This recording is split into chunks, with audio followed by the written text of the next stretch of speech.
Good day, everybody. Welcome to Rocky Mountain Readings, where we have been heavy into the book Everyday Holiness, the Jewish spiritual path of Mussar.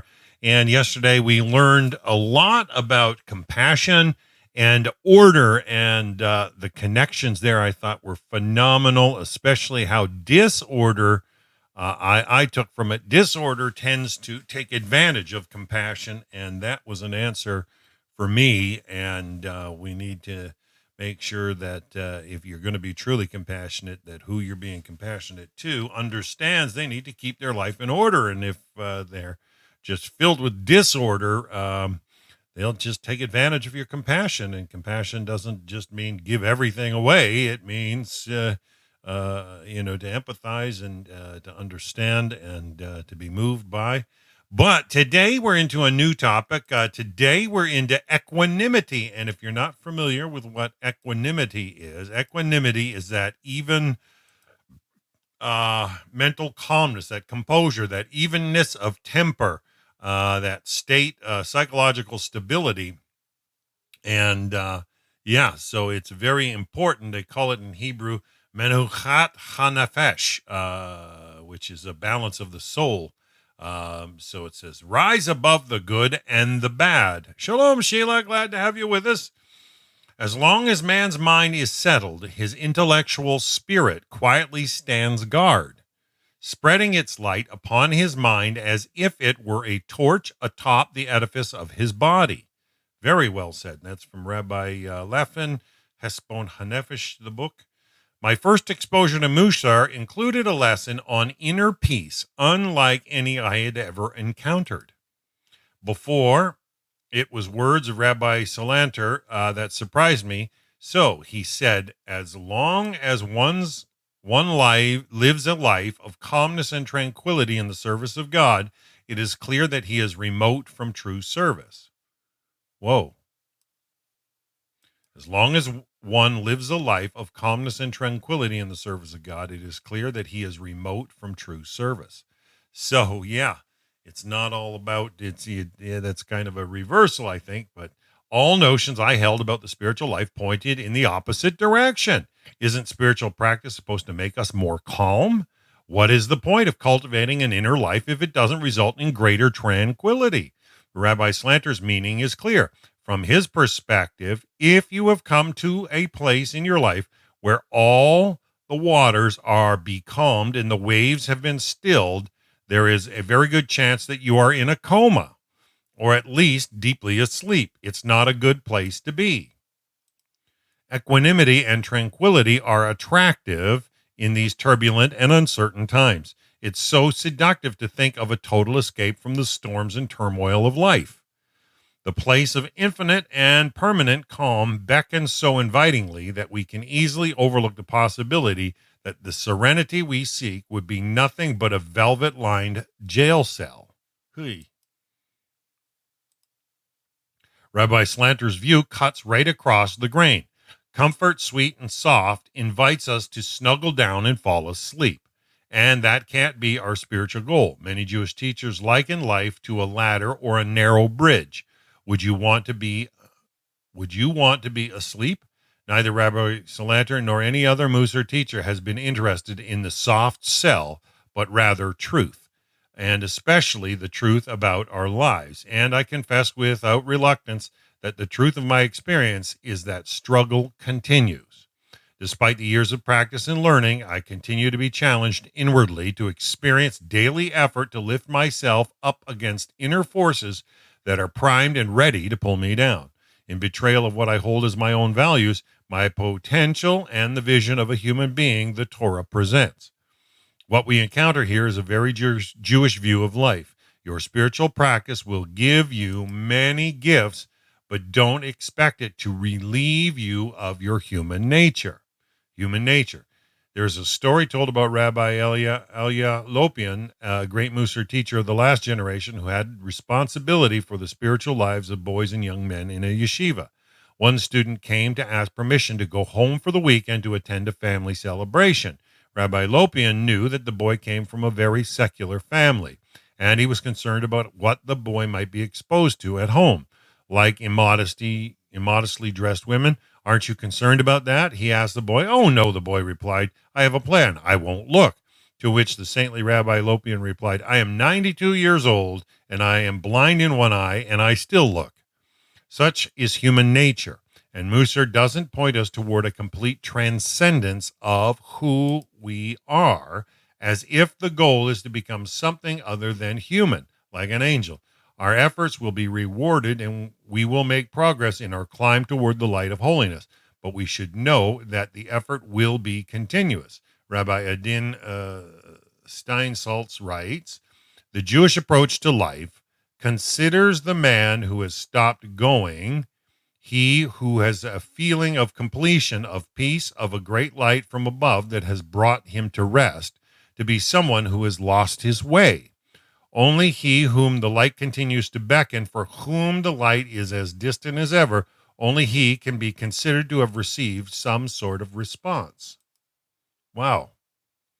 Does this mean that the inner trait of equanimity is not only unattainable, but maybe even undesirable? That would be an understandable conclusion to draw, but it would be totally incorrect. The Mussar teachers do tell us that equanimity is a very important inner trait to cultivate. Calmness of the soul. Jewish sources use several terms to name the soul trait of undisturbed equanimity, the most descriptive of which is menuchat hanefesh, or calmness of the soul. The Mussar teachers see the importance of a calm soul, but they don't see that inner state as a final station called peace and tranquility, where the journey ends even as life continues. Instead, they view equanimity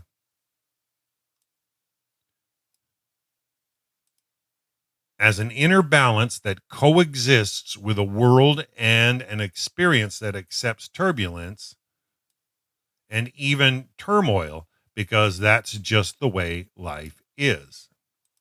In the Jewish view, the goal of spiritual life is not to reach an enlightened state in which all the questions and conundrums of life are unknotted with finality, but rather to become much more skilled at the process of living. That's a very key point. Become much more skilled at the process of living. This view applies fully to the soul trait of equanimity, which does not spell the end of our struggles, but rather is an inner quality we can cultivate to equip ourselves to handle the inevitable ups and downs of life. And I've seen an article this morning of a heartbeat chart, on a graph, how they're showing if it's not moving and you're dead. The Mussar teachers want us to be a calm soul who is like a surfer who rides on the waves on an even inner keel, regardless of what is happening within and around him. Even as the waves are rising and falling, the calm soul rides the crest, staying upright, balanced, and moving in the direction the rider chooses. Equanimity is a quality of being centered in yourself, though at the same time being exquisitely sensitive to the forces that are at work all around, or else you will be vulnerable to being tossed around by the sorts of unexpected waves that crash in on everyday life. Equanimity in the Mussar usage does not suggest that feelings are idling in neutral. It isn't a kind of numbness. You still register the ups and downs of the feelings. Those are the waves, but you stay awake to the experience from an undisturbed place. When you are submerged in your feelings without at least a flicker of self-awareness, the light of consciousness is extinguished.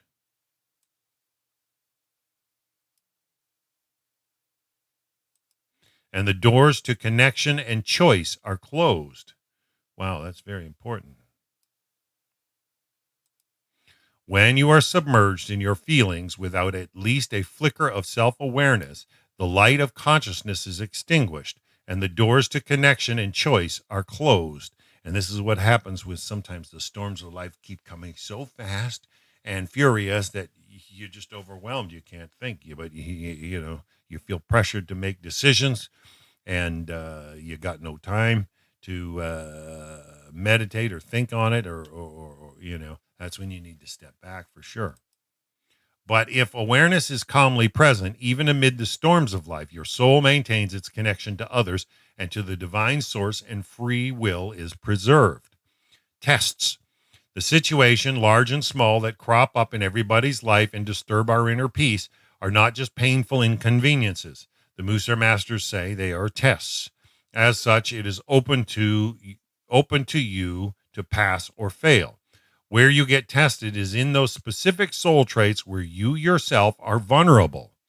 A situation that presses on a well-measured and strong trait really is no test at all, and what you will do in response is no stretch. But if you are a person prone to anger and someone steps on your toes, literally or figuratively, or if you are a sorely tempered to steal and someone leaves an open purse right under your nose, or if lust gets you every time and the hotel desk clerk is just your type, then here we have a test. The altar of Novardok made preparing for these life tests a central feature of the Mussar he taught. His view was that we all tend to be very pious and God-fearing so long as there is nothing particularly difficult challenging our willpower. He warned that when those sorts of troublesome challenges do come our way, as they inevitably will, we are likely to find ourselves unprepared and at risk of crumbling. We are wise to make the commitment to learn and practice at those times when we are not being tested, so that we will have resolve and resources at the ready when challenge and trial do come to us, as they will. The refining pot is for silver and the furnace for gold, but God tests hearts, the book of Proverbs teaches. The altar of Novardok once asked his students, do you know why the master of the universe created trains? And before any of them could give a response, he answered himself, in order to bring students to the Novardok yeshiva. A thoughtful student then questioned, but Rebbe, if so, why does the train run in both directions? That, said the altar, is the test. Understanding and accepting the testing nature of life is essential to the cultivation of equanimity, because it is when you are being tested that you are most likely to be wrested from your inner balance. The ideal response to a test is to rise to the occasion and triumph with flying colors, which would mean stretching into the challenged soul trait in a way that is both difficult for you to do and also good for the soul. The reality, however, has to be that you could go either way. That's why the test is real. If you pass a test, then that aspect of your inner being gets strengthened and you earn the right to move on, to face yet another set of challenges, as we have learned. Otherwise, you are likely to encounter the same test again and again at some future point. I've seen this situation play out most clearly in relationships. Once the honeymoon is over, the relationship can look like nothing but tests. Too often people run from these trials, get divorced, and then proceed to find another relationship that tests their weak soul traits in exactly the same way. Although we may regret it, curse it, and wish it were otherwise, it's inevitable and that we keep coming into situations that challenge aspects of our nature where we are ripe to grow. Every life is peppered with these sorts of tests and trials. Why is life set up this way? Certainly not so we will inevitably fail and fall, but rather so we will keep being confronted by opportunities to grow. Keep that in mind. Life provides the real circumstances in which to mold character and cleanse the soul. From this perspective, our entire life is a curriculum, and as in any course, there are tests along the way. Our challenge is to meet these tests and use them to purify and rectify and so clear our way to draw closer to each other and to Hashem. Tests are on the curriculum. When you think of the tests you have met and are meeting along your curriculum for growth, You'll likely think of negative challenges: lust, greed, rage, jealousy, arrogance, and the like. These are indeed common tests, but positive experiences can also become tests as we travel along our path. Success, for example, can sometimes be more of a challenge than failure. A run of success can lift a person on waves of elation, spurring a sense of invincibility. Intoxicating arrogance and dangerous greed will feed on success much more effectively than on failure. This is a phenomenon well known in the business world, where it is recognized and proven recipe for disaster. So life keeps delivering tests to your doorstep. Whether you happen to be living through dark days or when things are going well, my observations of my own life as well as those of others convince me that you do yourself a favor by not pushing away from your struggles, but instead embracing them, because they seem to be inevitable, woven right into the very fabric of life.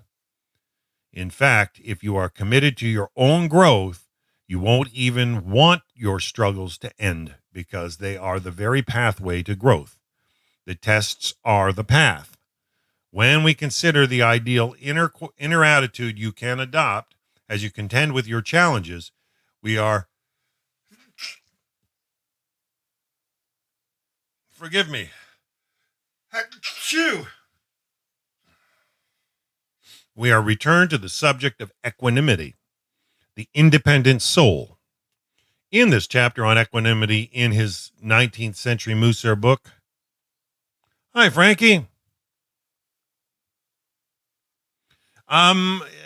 Frankie, if you go back to the beginning of this lesson, we started to read in about the inevitability of these tests, and it's kind of part of the design of life.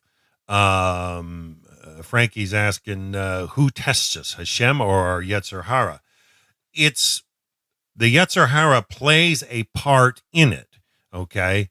But let's not call the tests evil. They're opportunities for growth and graduation, if you look at life in that light. So if it's opportunity for growth, that's a good thing. But we tend to see the evil inclination as only bringing harm and wickedness. So you got to make sure that that's clear. Hashem allows the balance of this, and I love how he started at the beginning this.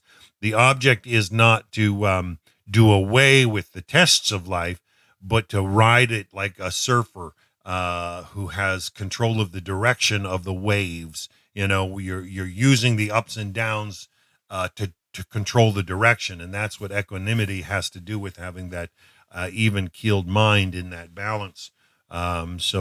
Let's continue. The independent soul. In his chapter on equanimity in his 19th century Mussar book, Hespon Hanefesh, Rabbi Menachem Mendel Leffin sums up equanimity in a sentence: rise above events that are inconsequential, both good and bad. He writes, for they are not worth disturbing your calmness of soul.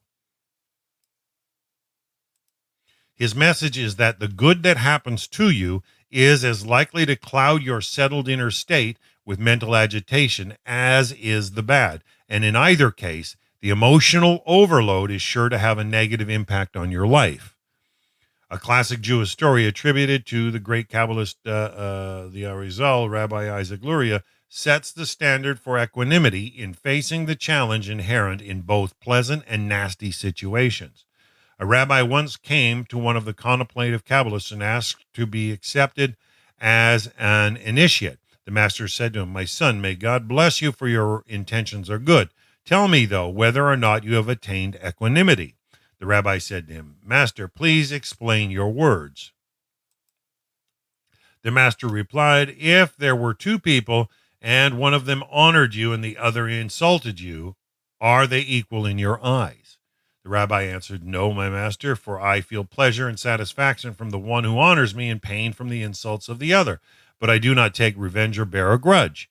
The master blessed the rabbi and sent him away. Go in peace, my son. When you have attained equanimity, your soul does not feel the honor deriving from one who honors you, nor the embarrassment arising from insults. Your consciousness is not yet ready to be attached to the supernal.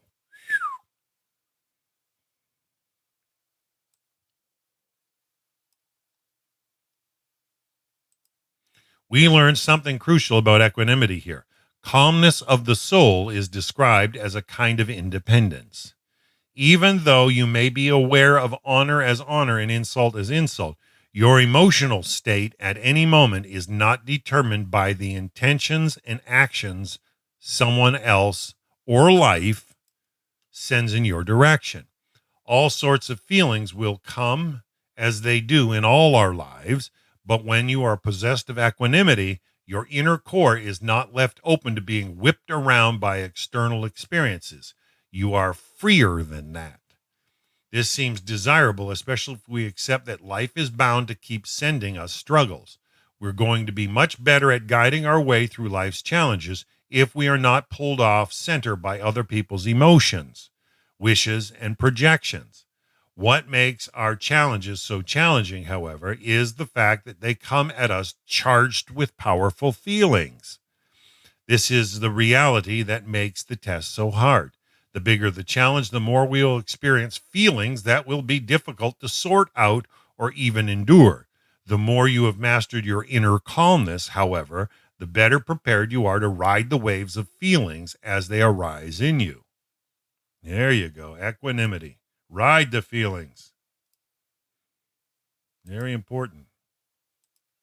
Equanimity is the best mind state to be in when meeting a test.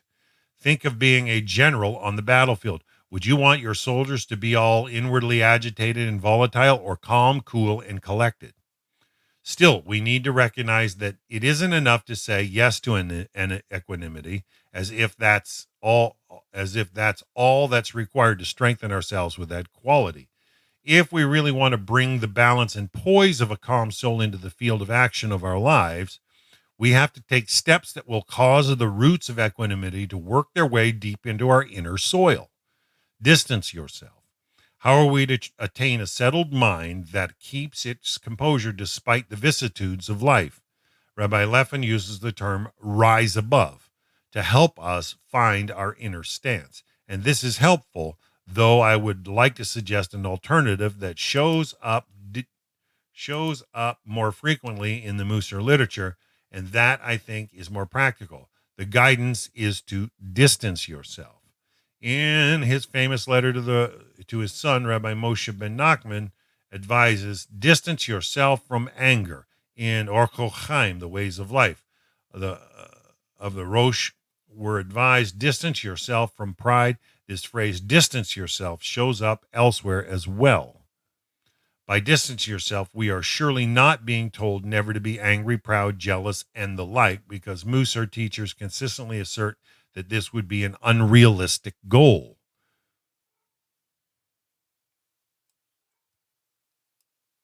Yeah. Everyone experiences the full range of inner states, and in of itself, every inner trait is neither good nor bad. More important is how we respond to what we feel. Distance yourself then can mean only two things. Either we are to stay physically far from people who are angry, proud, and so forth, or we are being directed to develop some kind of inner distance from the experience of our own anger, pride, and other incendiary soul traits. Although there are definitely times when we ought to stand away from powerful outer forces, including fools and sinners, as we are warned, we need to be more concerned with the impulses and reactions that arise in us. We are solely responsible for the powerful inner forces that can lead us astray, and so these are our first priority.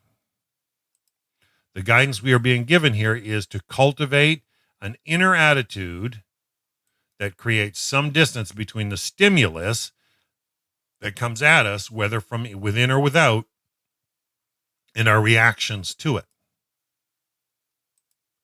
We make this space by cultivating an inner capacity to bear witness. When you have a strong inner witness, outer influences are seen for what they are. Your soul can clearly perceive the honor of the one who honors you and the embarrassment of the one who insults you, and the lucid perception will help you keep yourself from being infected by sentiments that swirl around you. That same inner faculty will also keep you from being pushed around by the forces that arise within you. The distance witness is not, or is at least less, susceptible to the tides of doubt, temptation, and jealousy that wash through the interior world. Beckoned by the light. Do we still face struggles? Yes. Are the struggles real? Yes. Do the consequences matter? Yes. Do we still feel the full range of human emotions and drives? Yes. They're very important. In other words, every aspect of your current life is real and important. You would be wise to embrace it because it's your soul's curriculum. But cultivate the witness who will make you the master of the inner realm and not the victim. Meditation prepares an inner witness. While sitting still and silent, many inner states will arise. And over time, you can get quite good at simply living in their presence without feeling that you are a slave to any of them, whether repugnant or alluring. Rabbi Steinsaltz describes the Jewish spiritual experience as a constant beckoning to the light. If we take that word constant serious, then the light we seek must be present at all times and in all situations. No matter how murky or even dark they appear to us, meditation strengthens the witness so we can remain inwardly aware and attentive to that light in every context in which we find ourselves. I know this experience personally, and therefore I understand why the metaphor of light is favored. But we are not speaking of real physical light here. There is a way of perceiving that includes a kind of shimmering meta-reality that isn't an aspect of any single thing in sight, but encompasses all of it. I can shift into and out of that level of perception. Sometimes I only see the hard edge stuff in the world. Other times I see that stuff and also another reality breaching through, an intangible and luminous presence that radiates into all. The shell of materiality is infused with that illumination. And this is something to understand for sure. It is the job of the witness to keep an eye out for that light. When you realize that and assign this task to your inner witness and strengthen this practice, then over time the witness will make you more aware of the radiance that is a constant in the ever-shifting contexts in which you live. An inner eye connected to the constant light won't give you a life of fewer challenges and struggles, but it will give you equanimity that will serve you well as you engage with these challenges. It's hard to imagine another inner state that you would want to bring to the trials that come your way to better help you triumph. Maybe that's why the altar of Kelm tells us a person who has mastered peace of mind has gained everything. The essence of a person of faith is equanimity, and that was by Rabbi Bekia Ibn Pakuda from Duties of the Heart, the author of Duties of the Heart, and that's 900-plus-year-old book. All right, so now we're moving on to honor or kavod. Each and every one, holy soul. Rabbi Akiva had 12,000 pairs of students. All of them died over 32 days between Passover and Shavuot because they did not show respect towards each other, from Yavamot 62b. They all died during the Bar Kokhba revolts. Many of us act as if we were born with a clipboard and have been assigned the task of evaluating everyone we meet. I see this tendency in myself, and maybe you can recognize it in yourself as well. You walk into a room and immediately scan the crowd, taking in everyone who is there and putting them all through an instant evaluation. It can get pretty ugly, and a few of us would likely ever verbalize the sorts of things we routinely run through in our minds.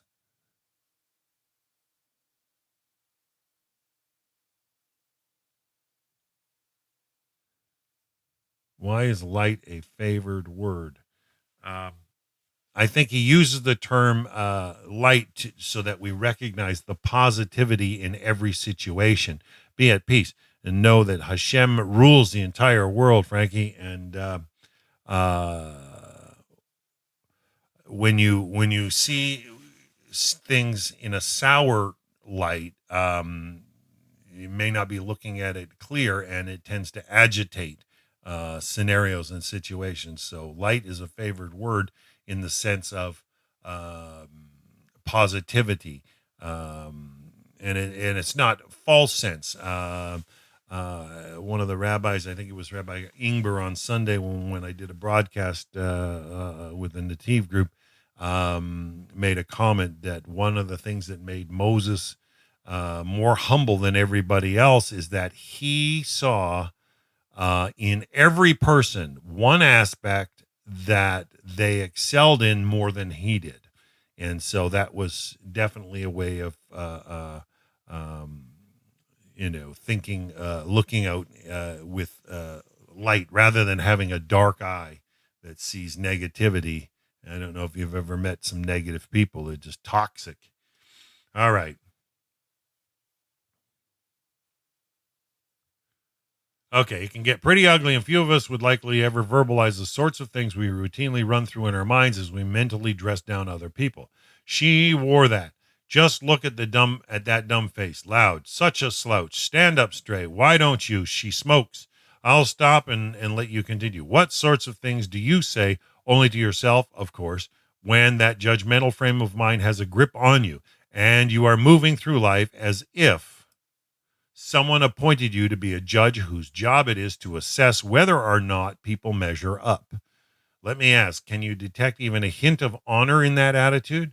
Honor not for what people have done or how they do it, but in recognition of the simple fact that we are all human, which means invested with a soul and possessing enormous gifts not of our own making. And further, what is the outcome of that judgmental attitude? Does it ever lead to anything positive? Or is it the root of feelings of disappointment and dissatisfaction in everyone around us? The honor of a person. The rabbis in the Talmud open up this subject for us by sketching a hypothetical scenario. It's the evening of the festival of Purim, and you are walking to the synagogue to hear the traditional reading of the Megillah, the book of Esther. Along the way, you have the misfortune to come across a corpse lying on the road. Jewish law obligates us to give a dead body a proper burial, no matter whether it is a Jew or a non-Jew or a stranger or a criminal. But burying a body takes time, and if you stop to fulfill this commandment, you will surely be unable to fulfill the other commandment to hear the Megillah reading. What to do? Do you stop to bury the body or continue on to the synagogue? The answer in the Talmud is that you should bury the body. The reason given is that the honor due to a human being is so great that it suspends even a negative precept of the Torah. What the rabbis are trying to teach us here is that every human being, even a dead one, is due honor. Wow. Now, if the obligation to honor the humanity that resides even in a corpse is so compelling, imagine how much more we should honor a living person. Tradition puts such emphasis on honoring others that the sages tell us that the calamitous destruction of the Second Temple was brought on by the baseless hatred that existed among people of the time.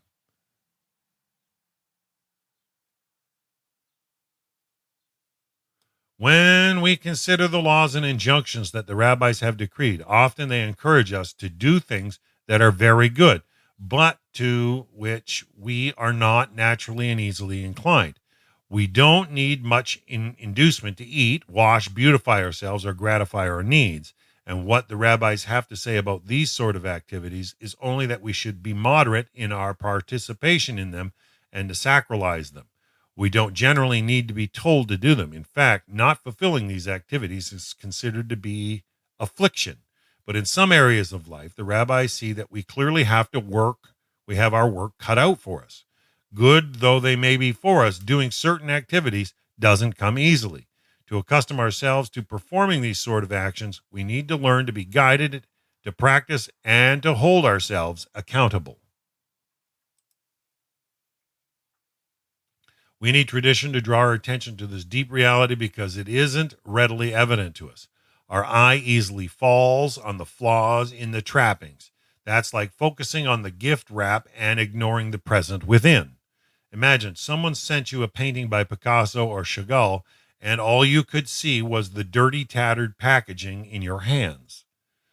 So why do we do it? Why do we set up standards against which to gauge others and then spend so much of our mental energy appraising how people are measuring up.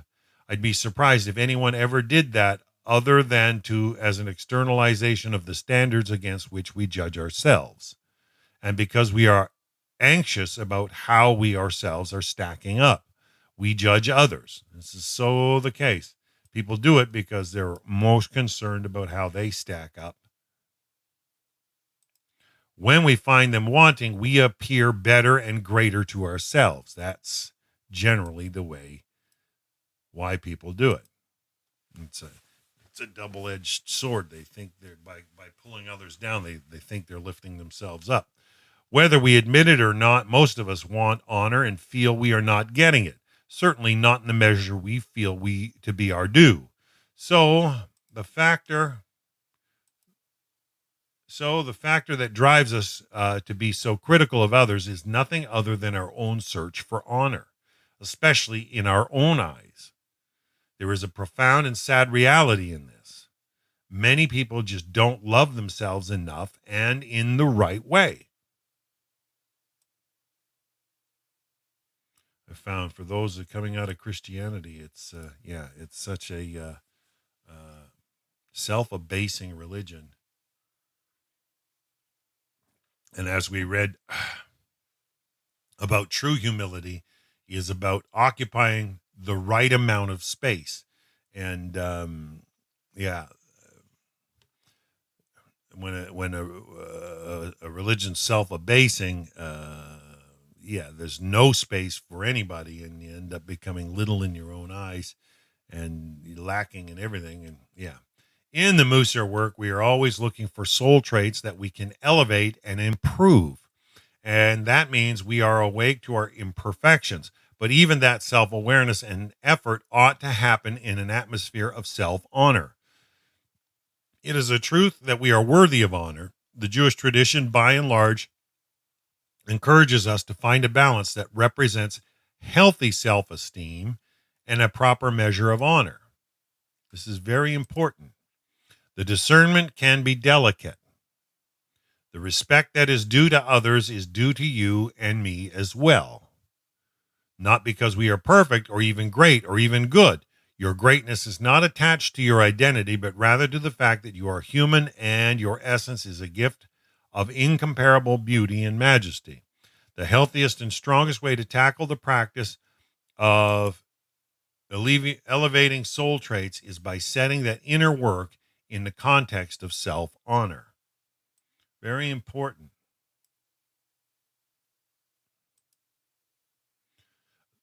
A trait and its opposite. The Mussar teachers are insistent that you make a very clear distinction between the honor you ought to give to all souls, including your own deep inner being, and the desire of your hungry ego to slurp up every bit of honor it can possibly get its greedy hands on. They warn us stridently about this tendency of the ego, and Rabbi Slanter relates it to a general Mussar principle. A person must endeavor to inquire within his soul each character trait and its opposite. Even more, he must train himself so that at the time he needs to exercise a character trait relevant to himself, it will be awakened within him and its opposite, forgotten.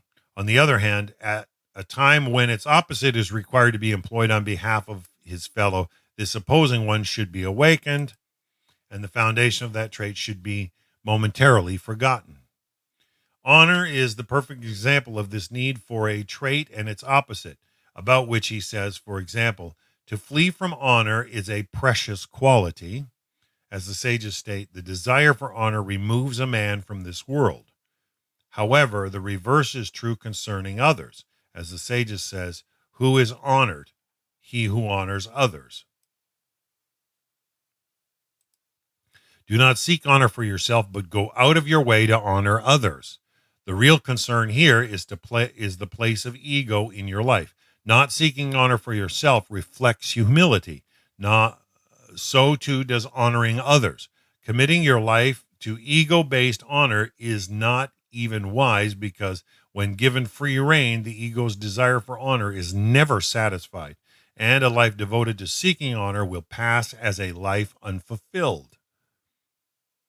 Rabbi Slanter writes, the sages warned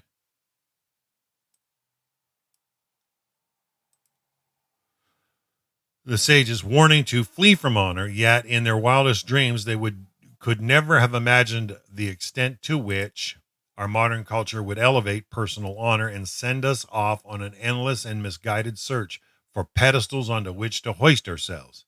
Their warning stands for us now more than ever, since people didn't have magazines called Self and Us to lead them astray in the 19th century Lithuania. So severe are the effects of pursuing our own ego gratification that the sages warn us, as Rabbi Slanter quotes, that honor is one of the factors that drive a person out of this world. Does that mean actual death or living a life that is not suited to this world? Either way, pursuing honor surely is not the way of the soul.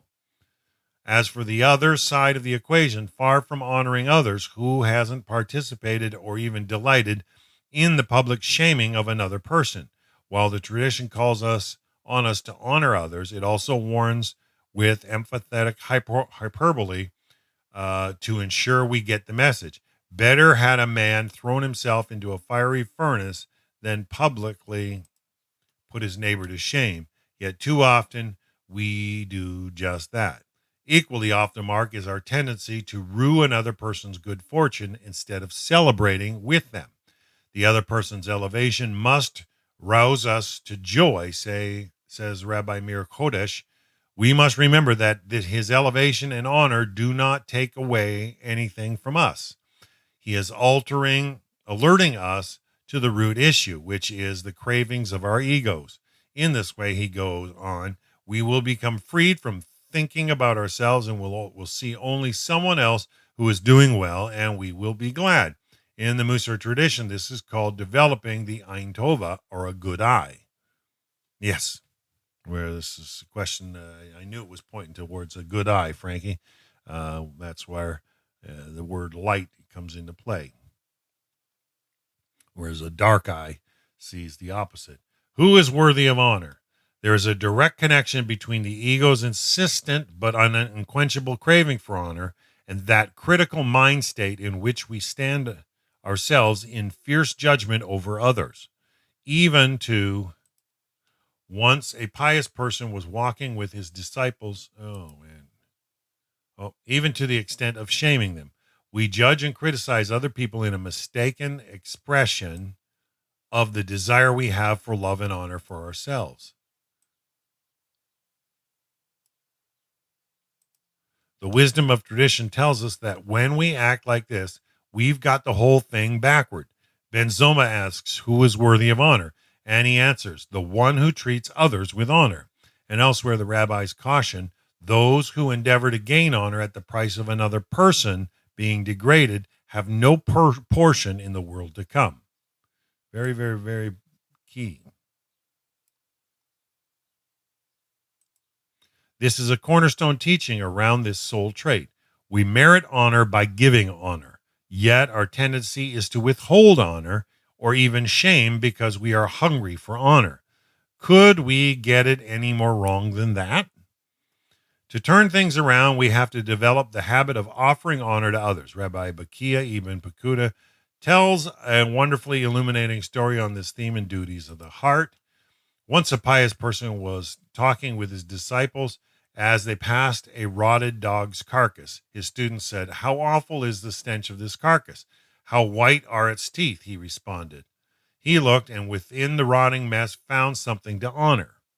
The famous Hasidic sage, Rabbi Levi Yitzhak of Berdichev, spotted a man greasing the wheels of his wagon while wearing a talit, or a prayer shawl, and phylacteries. Instead of becoming furious at this apparent sacrilege, the rabbi turned his eyes toward heaven and proclaimed, see, Master of the world, how holy are your children. Even when he is engaged in greasing his wheels, he nevertheless remembers to pray to you. Rabbi Levi Yitzhak trained himself to judge everyone positively. So too did Rabbi Israel Salanter, who said that when he first started learning Mussar, he became angry at the world but remained at peace within. himself. As he studied further, he also became angry within himself. Finally, he evolved to judging others favorably. Honoring. Like every other soul trait, honor is both a state of awareness and a deed.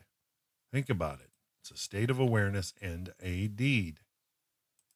Soul traits are virtues in action.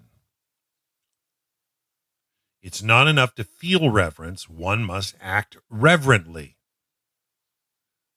This is so important, the way they're written this. We act with honor when we honor the other as well as ourselves by treating all beings with the utmost respect and dignity. We act with honor when we listen carefully to the needs of another and respond. When we look beneath surface differences to see the shared ground upon which all human beings stand. Honoring others requires that we make an effort to elevate people in our eyes. As Rabbi Elazar ben Shoma taught, let the honor of your students be as dear to you as your own, and the honor of your colleague as the reverence for your rabbi, and the reverence for your rabbi as the reverence for heaven. I've heard it said in the name of Rabbi Aaron Kotler that if you are driving along the highway and come to a toll plaza and you have a choice between taking the automatic booth or the one that is staffed by a human being, you should choose the person. This gives respect to the human being by making him or her feel useful as opposed to unneeded, replaced by a toll machine.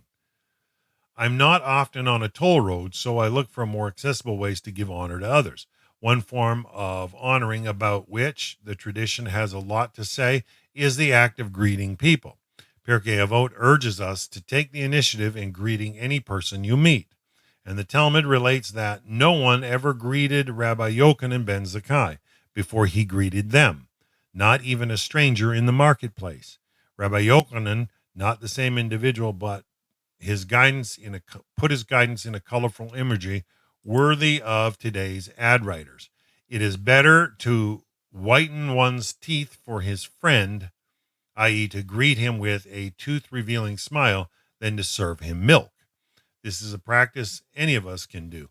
All it takes is an encounter with another person and a willingness to say, hello, nice to see you. Imagine this. We call spiritual practice. How sensible. I urge you to try it. Yep, anybody can smile. Through practices like these, we actively honor others in concrete ways. When we are the first to honor another, we come forward from humility, and for this, others will honor us also.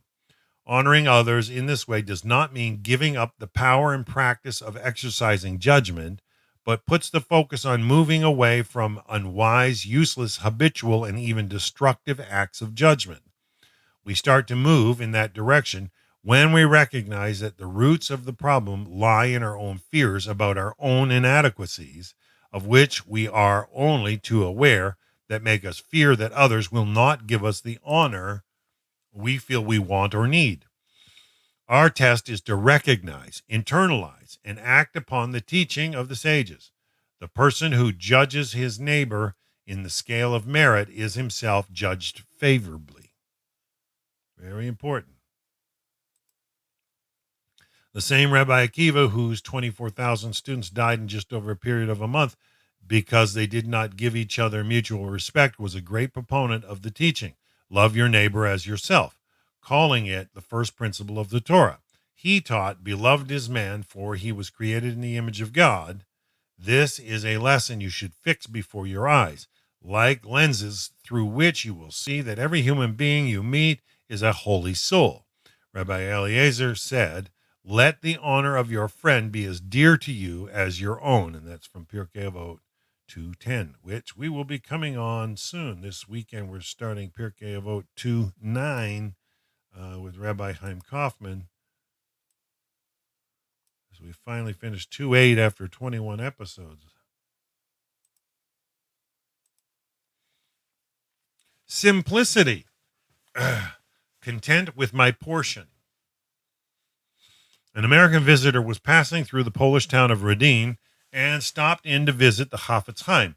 Entering the great sage's simple apartment, he was struck by how sparsely it was furnished. Where is your furniture? The man asked. Where is yours? Replied the Hafetzheim. Oh, I am only passing through, answered the man. I too am only passing through, was the Hafetzheim reply. We live in a physical world, and though our aim is spiritual, the way of the soul runs right through the material realm. We should not mistake the material as the bane of the spiritual, which is what Christianity teaches, because the whole journey toward wholeness can take place only by means of action in this physical world. The words of Rabbi Moshe Chaim Luzzatto, the Ramchal, are very clear on this point. Even though man must be immersed in the physical, he is able to rise to wholeness through his worldly activities and the physical world itself. It is precisely through these that he attains a pure and lofty state. It is therefore his very lowliness that elevates him, for when he transforms darkness into light and deathly shadow into sparkling brilliance, he personally earns for himself the unparalleled excellence of glory. The Mussar masters tell us that this world is as real as it gets, and they urge us to make the most of our lives here and now. The story is told about Rabbi Slanter walking down the street one late evening and seeing a shoemaker working by the light of a dying candle. Why are you still working? He asked. It's very late, and soon the candle will go out. The shoemaker replied, as long as the candle is still burning, it is still possible to accomplish and to mend. Rabbi Slanter spent that entire night excitedly pacing his room and repeating to himself, as long as the candle is still burning, it is possible to accomplish and to mend. The time is now, the place is here. That's precisely what Rabbi Menachem Mendeleefen writes in his revered Mussar text, Hespon HaNefesh. The time is now, the place is here.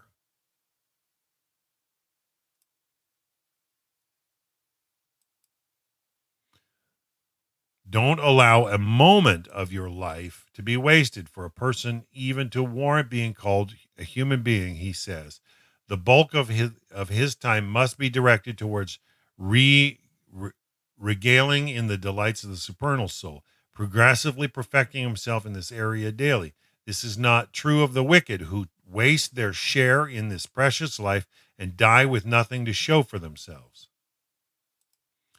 Though the soul needs this material plane in order to evolve in the direction of wholeness, the world we inhabit can also be a spiritual trap. The option of detouring away from the path of elevation is real also. As the Talmud warns us, for one who chooses to defile himself, the way is open. Various sorts of cheese can bait this spiritual trap, since we are not all subject to the same temptations to veer from the straight way. But one of the most common impediments, especially in the contemporary world, is material possessions. Impoverished people can fall prey to seeing salvation in material goods, while the wealthy can become intoxicated and enslaved by what they own. The challenge of the material. Our ancestors were well acquainted with poverty. Only if rain fell in its proper season would there be food to harvest. Plant disease and pests could wipe out a crop and bring the dependent population to ruin. Disease was prevalent and life expectancy short. Rulers and their tax collectors were rapacious. Material comforts were basic at best, and even though our world has made affluence much more accessible to so many, poverty is still a challenge in many lives. These days, however, the challenges brought on by material goods are more likely to arise out of abundance rather than lack. The problem of bounty is no doubt different, but as far back as Mishnaic times, it was understood that wealth could be just as much a spiritual problem as poverty. Hillel taught, the more possessions, the more worries. What if thieves come to steal my wealth? What if they threaten me or my family? What if my investments fail? What if? The issue, and that's from Pirkei Avot 2:8, which we just finished. The issue is not things themselves. Judaism values the things of this world, holding that everything ultimately stems from Hashem, and therefore everything must have goodness. The issue is how that good is put to work, because even the best of good can be put to evil uses.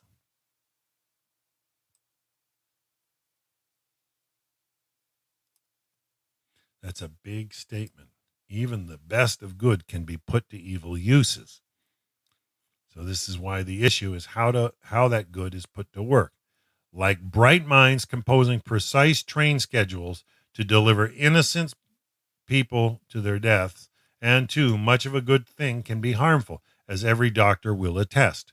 The core issue, of course, is human nature. The things are not the problem, it's our inclination to become over involved with material possessions and pleasures that we have to be aware of and attend to.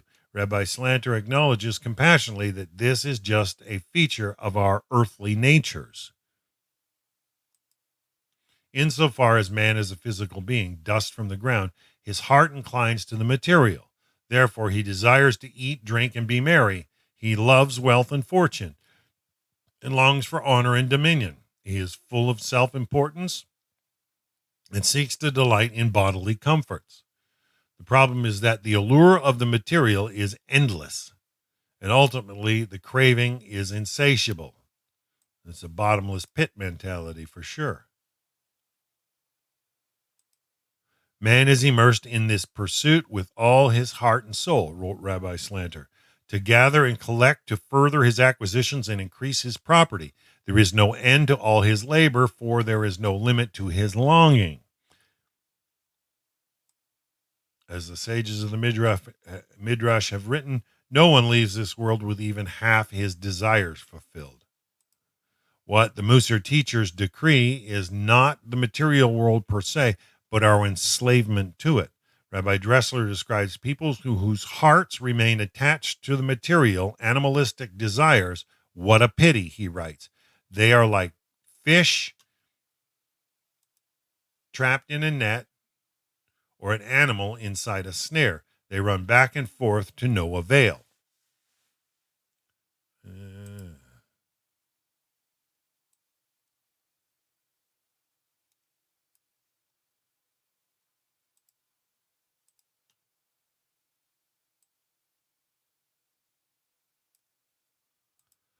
This is our predicament, and to guide us in dealing with it, the Mussar masters taught the virtue of living a more simple life and being content with what you have.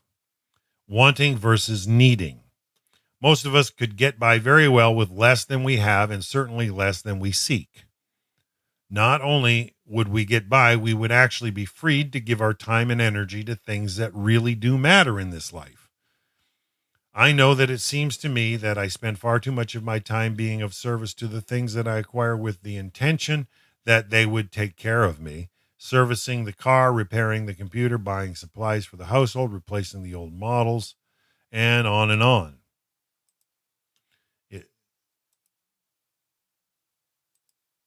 It was the 11th century Spain that the Jewish poet, philosopher, and Rabbi Shlomo Ibn Gabriel wrote, "Seek what you need and give up what you do not need. For in giving up what you do not need, you will learn what you really do need." It's a very, very, very wise statement. You want to learn what you really need? Yeah, learn to give up what you do not need. Starts to bring focus into play. Sure. Do you know what you really need in this life? I invite you to pause and think about this for a moment. Of course, our lives depend on having food, shelter, air, water, clothes, and the like. Beyond that, I wonder if your answer has been influenced by the allure of the glinting baubles of the world hangs before us. And this is why I like Maslow's hierarchy of needs. It was a psychiatrist from the 40s or 50s, Maslow's hierarchy of needs. And you can't go wrong if you keep that in as a perspective and frame and understand where you're jumping to a different level that really shouldn't be a driver beyond basic needs.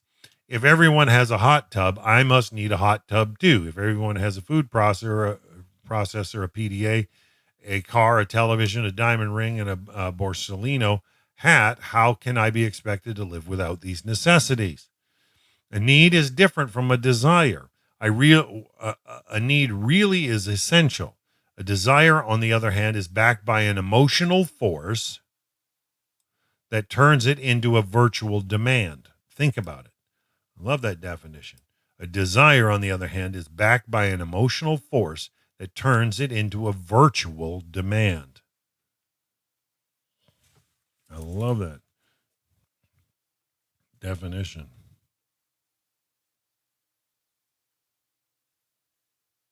Forgive me, I'm taking notes. I have to have it. And it is our desires that create trouble for us. Desires can commandeer our lives on behalf of their fulfillment. Think about it. And when they go unrealized, they deliver up anxiety, anger, frustration, and unethical behavior that we want to avoid. See why it's so important. No one disputes that we need to satisfy our basic needs for reasonable comfort and safety. But the sages felt it so important to warn us against a life enslaved to gratification that they embedded their warning right into the daily recitation of the Shema, the central affirmation of Jewish faith. The blessing cautions, don't stray after your heart or your eyes. The rabbis who set the prayers to melody made sure we understood that they were warning us about the allure of the world by accompanying this phrase with notes that rise and fall in a beckoning way, making life count. How will you make your life count if you don't know what really counts in your life? There's a good question. How will you make your life count if you don't know what really counts in life? Rabbi Eben Gabriel counsels that you'll find out only if you make your life simpler.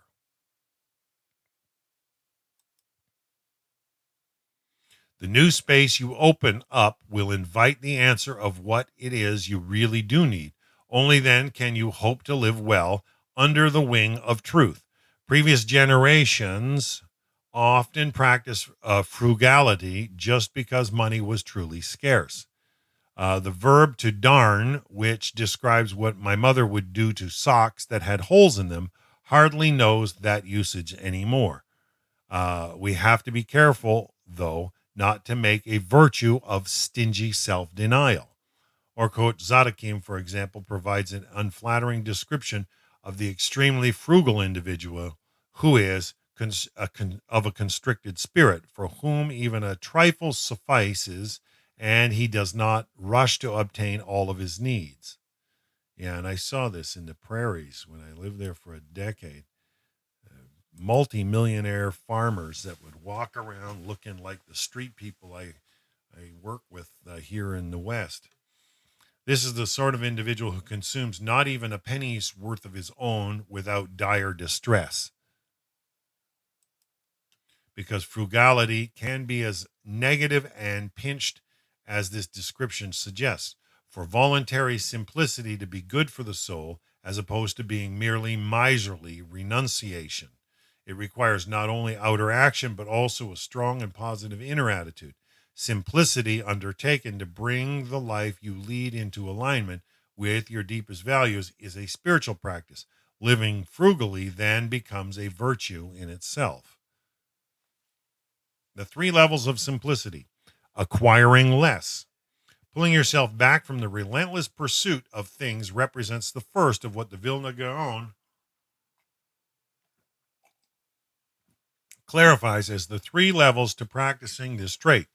When you undertake to be satisfied with little and not run after unnecessary things, whether food, clothing, possessions, experiences, or mental states, you will have simplified your life. At this level of practicing simplicity, although you will be making do with less, you can still expect to feel the desires that you are training yourself not to fulfill. Can you identify anything in your life that you might be willing to give up? Resisting over-engagement with the material world is no easy task in a culture that constantly creates new needs for us. Before you have a moment to appreciate what you have, you are bombarded with reminders of what you still lack. No time for complacent enjoyment. You might not even have realized that you were missing something until it was pointed out to you, complete with all the details of the social costs that will ensue if you don't comply. The mindset of acquisition can leave us constantly feeling great pangs of need of desire. The Talmud says, satisfy it and it becomes ravenous. Starve it and it becomes satiated. Wow.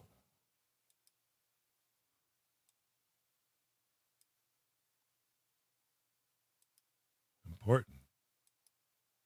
Becoming happy with what you already have. The Vilna Gaon points to an even higher level of simplification that comes when you are actually happy with whatever you have. You're content with what you have and not bothered by whatever you do not currently possess. Who is rich? Asks Ben Zoma, and he answers, one who is content with his lot is considered rich. That is not how we ordinarily define wealth. It's much wiser.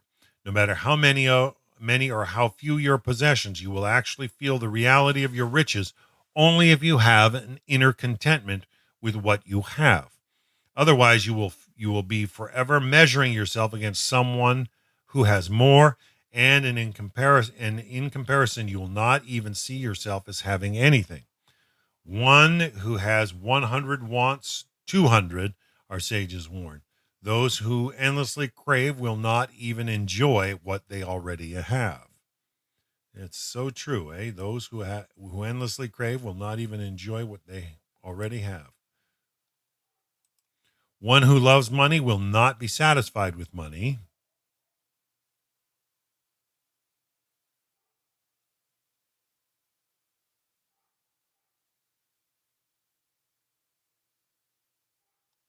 Somewhat, yeah. I spent 25 years in sales. Frankie did very, very well, was blessed abundantly.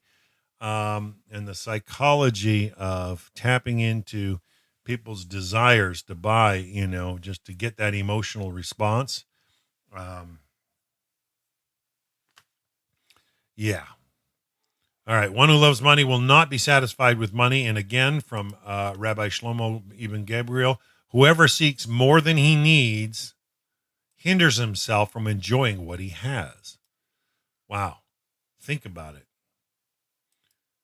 If you're seeking more than you need, you're hindering yourself from enjoying what you currently have. The rabbis of the Talmud had a saying that applies here. Tafasta meruba lo tafasta, which means he who grabs too much grabs nothing. To devote ourselves excessively to the stuff of the world is to be left with nothing. Being content is entirely a matter of attitude, not a reflection on the extent of one's possessions. Rabbi Slanter's disciple, Rabbi Yitzhak Blazer, points out that by citing a story from the Talmud, every day a heavenly voice is heard declaring the whole world draws its sustenance because of the merit of Hanina, my son, and Hanina, my son, is satisfied with a measure of carobs from one Shabbos eve to another. The text does not say, and Hanina, my son, has a measure of carobs. Rather, it says, and Hanina, my son, is satisfied with a measure of carobs from one Sabbath to another. The crucial element is that he is satisfied with what he has. If being content with what you have is an attitude, it is not meant to be a fatalistic one. It's more positive than that. At its core, this inner attitude is about elevating the spiritual above the physical. It calls for transcending materialism. There's always those chronics that want to take anything to a fatalistic level. Shame. Neurotics. Yeah. Nope, you got to go everything to the max. All right. It calls for transcending materialism in favor of a way of living that acknowledges the primacy of the spiritual in your life. Rabbi Dressler speaks to this shift in how we live when we opt for material simplicity. When the focus of his life is on spiritual goals, a person automatically diminishes his material endeavors and the time he spends on them. To the extent of his yearning for spirituality, he is not dismayed by the lack of material success, for dismay is only felt where there is unfulfilled ambition. Whoa, what a statement. Dismay is only felt where there is unfulfilled ambition. At this level of simplification, the practice shifts from being one of frugality, which implies denying yourself, to abstinence, which is a much more positive quality. Abstinence is positive. Most of us hear the word abstinence and immediately think that we are being asked to give up something good and most likely enjoyable, leaving in its place loss and deprivation. Musar teachings on abstinence can be just like that, but there are others that are much more sensitive and generous. What I have come to understand and appreciate, quite contrary to simple assumptions, is that spiritually focused abstinence is not a matter of denial, but contains within it seeds of liberation. Where nowhere in my experience has this been clearer than the observance of Shabbat. It's not something I grew up with, but in recent years, as I have taken on more Jewish practice on the Sabbath, I have denied myself television, radio, video, computer, car travel, and many other aspects of everyday life. If you think that giving up these activities has impoverished my life, you'd be wrong. 6 days in the week is ample time to accomplish everything I need to do for my daily life. And on the seventh, the absence of these more mundane activities opens a space into which other more meaningful activities flow. I read, review the texts I studied that week, pray, meditate, walk, visit friends, rest, and study. I engage in more delicate and tender activities that have a hard time competing with the computer and the car on the other days of the week. But on Shabbat, the competition is rendered silent and the spirit has its way. We already encountered the Rambam's teaching that foresaw indulgence in excessive or unsanctioned material pleasures is the very definition of holiness. The Rambam's teaching that forswearing indulgence in excessive or unsanctioned material pleasure is the very definition of holiness itself. To elevate yourself requires that you limit yourself, even in regard to permissible and good things. Why? Because the primary target in sight here is to liberate yourself from the bondage of insatiable desire, and you are satisfied. Make sense? Nothing more to need. The highest level of simplification that the Vilna Gaon identifies is the feeling that you have everything. You could not possibly want anything more on the material plane. The soul trait of simplicity does not have its own chapter in Orchot Zadakim, but where that trait is discussed is within the gate of joy. This elevated level of simplified living sets joy free in the heart. This is important.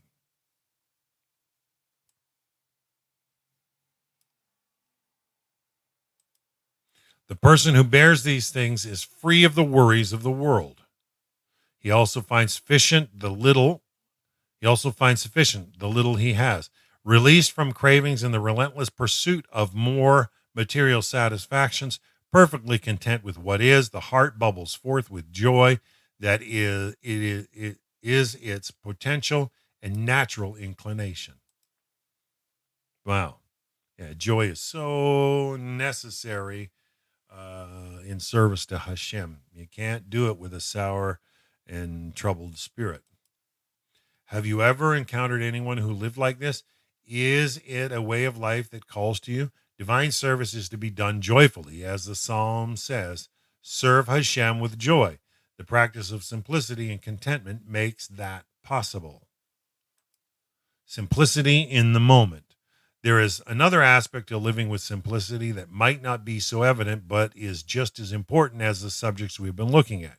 When you move yourself away from a life driven by desire for acquisition and cultivate contentment with what you have, you will inevitably find yourself living in the present. The past is gone and the future is unknowable, the Rambam said. Only the ignorant sorrowfully mourn what's past. So worrying over money you've lost is about as useful as worrying that you were created a human being and not an angel.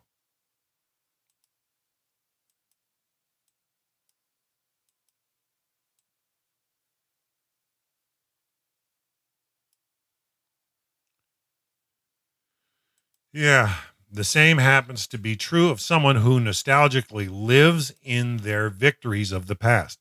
Either way, win or lose, simplicity means letting go of the past and accepting what is now. If you tend to glorify or mourn the past, you are just as likely to worry about the future. Against this tendency, the Talmud counsels, do not worry about tomorrow's troubles, for you do not know what the day may bring. Tomorrow may come and you will be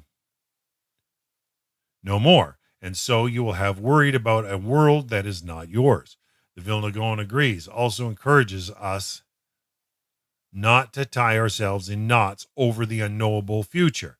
Contentment, which is the foundation for keeping the whole Torah, means faithfully to believe that there is no need to worry about what tomorrow will bring. The alternative is to accept and live in the present. This attitude affects Mussar practice too. There are so many steps on the way of the soul. Here I am trying to focus on simplicity, but what about all the work I need to do on generosity and gratitude and honor and all the traits in my curriculum? It calls for mindful simplicity, to be content, to be fully engaged with only one thing at a time. While practicing Mussar, while you work to internalize and integrate one soul trait, you don't fret about everything else. We work at one soul trait at a time, then we move on to the next. And little by little, you'll get there. Simplicity is about trusting Hashem. Ultimately, simplicity is about trusting Hashem. All the worry, striving, desire, regret, and clinging that you pour into your possessions, those you have, those you lost, or those you aspire to, reflect your disbelief that you will be provided with just the right materials you need to fulfill your soul mission in life. It's not likely to be all you want, but there is no end to desires or the craving for gratification, and no satisfaction to be won by chasing the illusion that begins, if only I had